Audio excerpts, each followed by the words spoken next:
കോഴിക്കോട് നിന്നൊരു മരണവാർത്ത എത്തുകയാണ്. ചേവരമ്പലം ബൈപ്പാസ് ജംഗ്ഷനിൽ ഒരു യുവാവിനെ മരിച്ച നിലയിൽ കണ്ടെത്തിയിരിക്കുകയാണ്. സ്വിഗ്ഗി ജീവനക്കാരനാണെന്നാണ് ഇപ്പോൾ സംശയം പ്രകടിപ്പിക്കുന്നത്. ജോഷ്ലയുണ്ട് ആ വാർത്തയുടെ വിവരങ്ങളുമായി. ജോഷ്ല, ഇതെന്താണ് സംഭവിച്ചിരിക്കുന്നത്? ചേവരമ്പലം ബൈപ്പാസ് ജംഗ്ഷനിൽ ഒരു യുവാവിനെ മരിച്ച നിലയിൽ കണ്ടെത്തിയിരിക്കുന്നു എന്നാണ് ഇപ്പോൾ കേൾക്കുന്നത്. മനു, തീർച്ചയായും ഏറ്റവും സങ്കടകരമായ ഒരു കാഴ്ചയാണ്, വിവരമാണ്. കുന്നമംഗലം റോഡിലാണ്, ചേവരമ്പലം ബൈപ്പാസ് ജംഗ്ഷനിലാണ് ഇത്തരമൊരു കാഴ്ച ഇന്ന് രാവിലെ കണ്ടിട്ടുള്ളത്. ഒരു യുവാവ് അതിനടുത്തുള്ള ഒരു കുഴിയിലേക്ക് വീണ് കിടക്കുകയാണ്. സ്വിഗ്ഗി ജീവനക്കാരനാണ് എന്നാണ് മനസ്സിലായിട്ടുള്ളത്.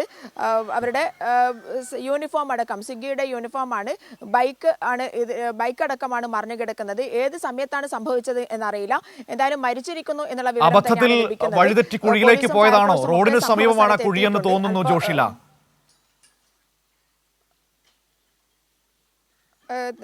റോഡിന്റെ ഇടതുവശത്തായിട്ടാണ് കുഴി എന്നാണ് മനസ്സിലാക്കിയിട്ടുള്ളത്. അരികു ചേർന്നുള്ള കുഴിയാണ്, റോഡിലല്ല കുഴിയുള്ളത്, റോഡ് വിട്ടിട്ടാണുള്ളത്.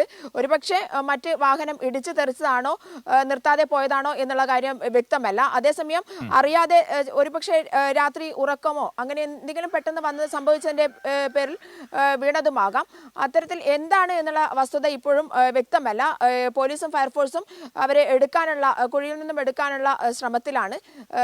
പെട്ടെന്ന് തന്നെ അവിടേക്ക് എത്തിച്ചേരേണ്ടതുണ്ട്. മനു, ഞങ്ങൾ എന്തായാലും പുറപ്പെടുകയാണ്. അവിടെ എത്തിയതിനു ശേഷം കൂടുതൽ വിവരങ്ങൾ കൈമാറാം. ഓക്കെ ഞങ്ങൾ ജോഷ്ല വളരെ വേഗത്തിൽ അവിടെ എത്തുക. വളരെ അടുത്ത് തന്നെയാണെന്നാണ് എനിക്ക് തോന്നുന്നത്. ചേവരമ്പലം ബൈപ്പാസ് ജംഗ്ഷനിലാണ് യുവാവ് മരിച്ച നിലയിൽ കണ്ടെത്തിയിരിക്കുന്നത്. സ്വിഗ്ഗി ജീവനക്കാരനാണ്. ദൃശ്യങ്ങൾ ഒന്നുകൂടി കൊടുക്കുക വളരെ വേഗത്തിൽ. ആ ദൃശ്യങ്ങൾ കാണുമ്പോൾ തന്നെ നമുക്ക് മനസ്സിലാക്കാൻ കഴിയും. ഒരുപക്ഷെ ബൈക്കോട് കൂടിയാണ് ആ കുഴിയിലേക്ക് വീണിരിക്കുന്നത്. ഏറ്റവും ദാരുണമായ സംഭവമാണ്. രാവിലെ വാർത്തകൾ തുറന്നാൽ ഇതുപോലുള്ള സംഭവങ്ങളാണ്. എങ്ങനെ കുഴിയിലേക്ക് വീണതാണ് എന്നതിൽ നമുക്ക് സംശയമുണ്ട്. ഏത് തരത്തിൽ സംഭവിച്ചതാണ് എന്ന് അറിയേണ്ടതുണ്ട്. അതിനെക്കുറിച്ച് ഏതായാലും അല്പസമയത്തിനകം തന്നെ അതിലൊരു വ്യക്തത കിട്ടുമെന്ന് നമുക്ക് പ്രതീക്ഷിക്കാം. ജോഷിലെയാണ് ആ വിവരങ്ങൾ നമുക്ക് നൽകിയത്. ചേവരമ്പലം ബൈപ്പാസ് ജംഗ്ഷനിലാണ് ഈ സംഭവം നമ്മളിപ്പോൾ കണ്ടിരിക്കുന്നത്. ഒരു സ്വിഗ്ഗി ജീവനക്കാരനാണ്. കാരണം അദ്ദേഹത്തിൻ്റെ ബാഗും ഒപ്പം തന്നെ ഓവർകോട്ട് ജാക്കറ്റൊക്കെ നമുക്ക് കാണാൻ കഴിയുന്നുണ്ട്. ദാരുണമായ സംഭവം. ബൈക്കും വെള്ളത്തിൽ വീണ് കിടക്കുന്നത് കാണാൻ കഴിയുന്നുണ്ട്. രാത്രിയിലെങ്ങാനും ആ കുഴിയിലേക്ക് വീണതാണോ, അത് മറ്റേതെങ്കിലും വാഹനങ്ങൾ ഇടിച്ചിട്ടതാണോ, അങ്ങനെ ഒരുപാട് സംശയങ്ങൾ അതുമായി ബന്ധപ്പെട്ടുണ്ട്. അവിടെ എത്തി പോലീസും നാട്ടുകാരും ഒക്കെയായി സംസാരിച്ചാൽ മാത്രമേ നമുക്കതിലൊരു വ്യക്തത കിട്ടുകയുള്ളൂ. വളരെ വേഗത്തിൽ തന്നെ അങ്ങോട്ടേക്ക് ജോഷില പോവുകയാണ്. അതിൻ്റെ വിവരങ്ങളാണ് നമ്മൾ കണ്ടുകൊണ്ടിരുന്നത്. ഏതായാലും വേദനിപ്പിക്കുന്ന ഒരു കാഴ്ചയാണ് നമ്മുടെ മുൻപിലേക്ക് രാവിലെ എത്തിയത്.